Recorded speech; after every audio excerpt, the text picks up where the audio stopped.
மேற்கு வங்கத்தில் மத்திய அரசின் நலத்திட்டங்களை அமல்படுத்த விடாமல் செயல்படுத்த விடாமல் திரிணாமுல் காங்கிரஸ் தடுக்கிறது என்று மோடி சொல்றார். இது நகைப்புக்குரியதா இருக்கு. ஏன்னா ஒன்றிய அரசு திட்டங்களை அமலாக்குவதற்கு எல்லா அதிகாரமும் ஒன்றிய அரசு இருக்கு. 1-2 திட்டங்கள் மாநில அரசு மூலமாக நடைபெறுகிற திட்டங்கள் உண்டு. அதுல மாநில அரசோட பேசி செய்ய வேண்டிய வேலை.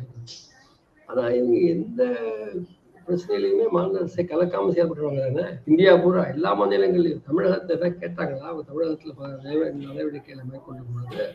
அது மோடி சொல்வது முழுக்க முழுக்க அவருடைய கட்சி வாக்கு அரசியல். ஆனா திரிணாமுல் காங்கிரஸ் யோகியம் இல்லையே. திரிணாமுல் காங்கிரஸ் ஒரு மக்கள் விரோத அரசு, மக்கள் விரோத கட்சி. அதுவும் பாஜகவும் சேர்ந்து களவு போட்டு வச்சிருந்த ஆளுதான் ஏற்கனவே. இப்போ அவங்க தற்காலிகமா இந்த கூட்டுக்கலவணிகளிடையே முரண்பாடு ஏற்பட்டு போச்சு. இது காலத்துல என்ன வடிவம் எடுக்கும் நமக்கு தெரியாது. ஆனா இன்னைக்கு தேதியில பாஜகவும் சரி, திரிணாமுல் காங்கிரஸும் சரி, இரண்டுமே மேற்கு வங்கத்தில் ஒரு மக்கள் விரோத பாத்திரத்தை வகிக்கிறாங்கிறது நம்முடைய மதிப்பீடு.